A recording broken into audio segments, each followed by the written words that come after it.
A grande discussão hoje no Supremo é se esse caso vai ficar ou não no Supremo, caso Master. Então, você tem ali, os ministros do Supremo foram avisados, foram alertados, receberam relatos de investigadores de que a situação vai se agravar. Essas investigações, não é que elas vão andar, elas vão se agravar. O buraco realmente é muito mais embaixo nos relatos que os próprios ministros tiveram de investigadores, de gente que está acompanhando o caso. E a grande pergunta esse caso vai continuar nas mãos do ministro Dias Toffoli? A gente tem visto algumas informações públicas, declarações de apoio. Agora há pouco teve o ministro Gilmar Mendes, na semana passada teve o ministro Edson Fachin, presidente da Corte, numa nota que, acredito eu, era para defender o Supremo, mas um tiro no pé. Aquela nota na minha visão.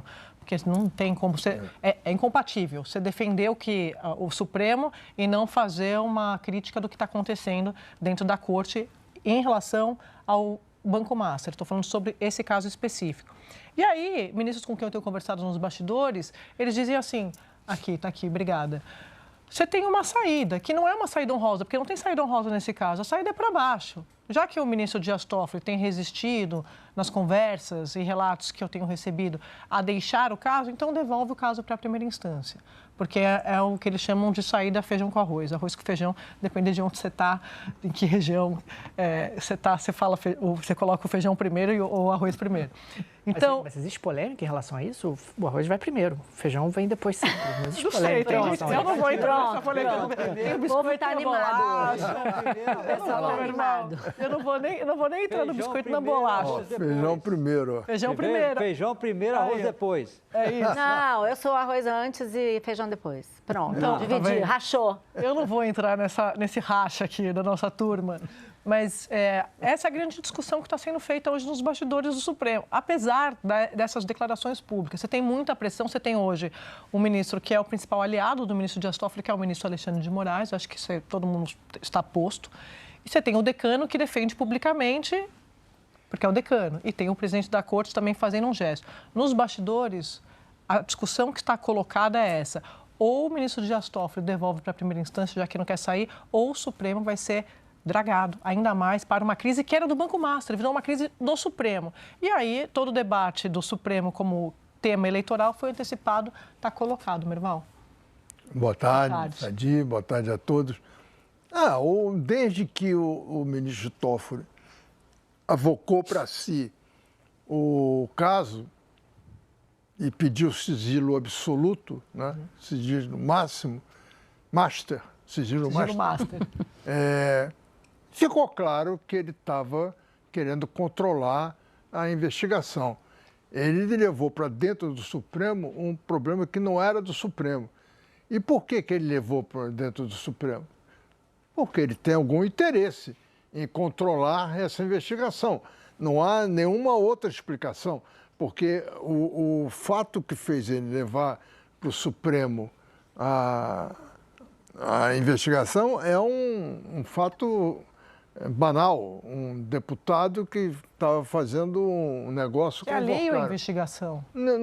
O deputado não está sendo investigado, não tem nada. Então, não tem por que estar lá, né? Então, é claro que ele é que levou o Supremo para essa armadilha, por interesse próprio. O interesse próprio dele, a gente vai ter que ainda investigar e descobrir se exatamente é só o ressorte, quais são as negociações dele com o Master, ninguém sabe. Então, além de tudo, é uma situação, mais uma de falta de transparência, né? E você tem razão, porque ele que levou, Otávio, e a saída está nas mãos dele também. Só o Toffoli pode tirar o Supremo dessa crise que virou uma crise do Supremo, que não é só uma crise do Master. Toda crise que ela não é cortada na origem, ela gera filhote. Sim. Então essa, para mim, já gerou filhote. São duas crises. Primeiro, uma crise da investigação, provocada pelo Toffoli. Nós já temos um mês dele no comando da investigação. Qual autoridade com prerrogativa de foro, chamado foro privilegiado, foi chamado para fazer a cariação ou foi chamado para depor? Ou foi alvo de alguma... De busca e apreensão. Nenhuma. Zero. O caso Lula, o caso da Lava Jato, se deu principalmente por juiz incompetente. Incompetente no sentido de que ele não tinha competência para julgar aquilo. Então, qual é a competência do STF, do ministro Toffoli, para comandar essa investigação? Até agora não apareceu. É uma promessa, não é nem promessa, é uma proposta de compra de um imóvel que não tem nada a ver... efetivada, né? Que não foi nem efetivado. Para o assinante entender, uma padaria, ela está acusada ali de fazer um trambique na caixa, etc, etc. Aí você chega lá e diz assim, olha, um deputado federal veio aqui comprar a bisnaga e não comprou. E aí falando, então é STF. Então tem gente com prerrogativa. Ou então pagou. Para explicar o que é. E o cara nem a bisnaga comprou. Ou então o deputado pagou com cheque, está lá no caixa da padaria. Isso. Então, assim, mas aí o juiz é amigo do banqueiro. Aí que é difícil. Então, do dono da padaria.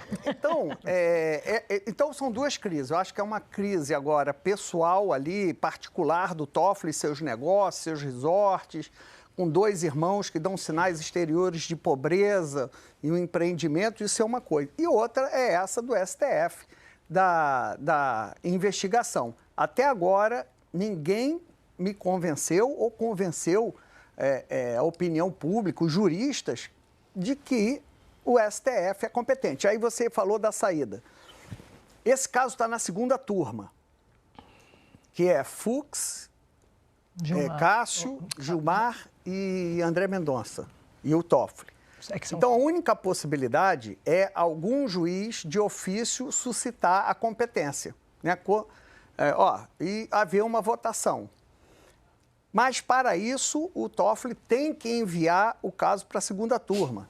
E ele tem, por prática, não privilegiado o colegiado. Ele toma decisões monocráticas, inclusive para acabar com multas milionárias da Lava Jato. Tudo monocraticamente. Então, depende do Toffoli jogar. Aquela nota do Fachin, que eu também achei uma nota, no mínimo, frágil, ele fala que o colegiado é o método. Ele fala da importância do colegiado.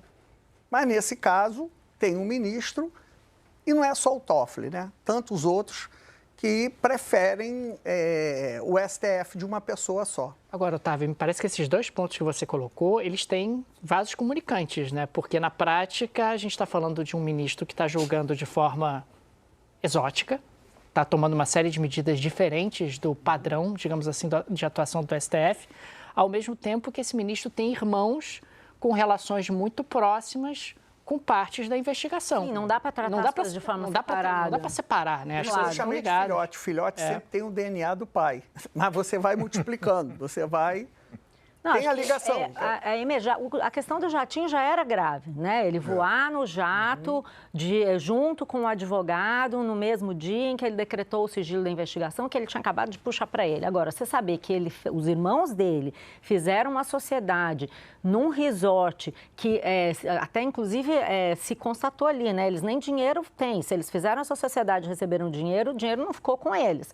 Então, é uma situação em que se suspeita, inclusive, que sejam laranjas os irmãos. Aliás, os irmãos só têm duas possibilidades. Ou eles são laranja de alguém, e aí tem que ser investigado, ou então eles têm vida dupla em relação à esposa que relatou. Na verdade, esse caso tem um excesso de elementos complicadores para o Toffoli. Então, é uma questão que não é assim, tem isso e tem aquilo. Não. É tudo junto. E é essa a razão pela qual o Toffoli deveria se declarar impedido. Está julgando uma pessoa que comprou um trecho, um pedaço de uma sociedade num resort dos irmãos. Que não seja dele, que seja um dos irmãos. Não pode. Eu ouvi uma leitura muito interessante de uma fonte do Judiciário e eu fiquei refletindo e eu queria dividir com vocês, que é o seguinte, diferentemente de outros casos, não tem fim o caso Master. As pessoas estão achando, estou falando das autoridades, políticos, sabe aquela coisa de crise em Brasília? Na semana seguinte já tem outra pauta, porque as coisas vão se atropelando. Um escândalo revoga o anterior, né? O escândalo Master, ele veio para ficar, acho que é importante colocar isso. E mais, deixou todo mundo descoberto, todo mundo que fez parte ali. Está todo mundo descoberto. É como se tivesse todo mundo nu, né? Tá todo mundo nu, tá todo mundo posicionado. Você sabe quem é cada... Não tem, as máscaras caíram. Você sabe que se fulano defende ciclano, você sabe que tem alguma coisa estranha, porque não tem coincidência, né? Então, e as fraudes me parece são muito flagrantes, né? Não tem o que falar, né? Não tem, tá muito exposto, acho que está todo mundo muito exposto. Então, por isso, Valdo, que me parece, dando boa tarde para você, meu amigo, saudade de conversar com você, que esse caso preocupa tanto, porque, como dizia o ministro Teori, puxa a pena. Você puxa uma pena, sai uma galinha. Ele se referia ao caso da Lava Jato, mas eu acho que a gente concorda que dá para usar e muito aqui no caso Márcio. Galinha de ouro, o outro também era uma galinha de ouro. Galinha dos ovos dourados.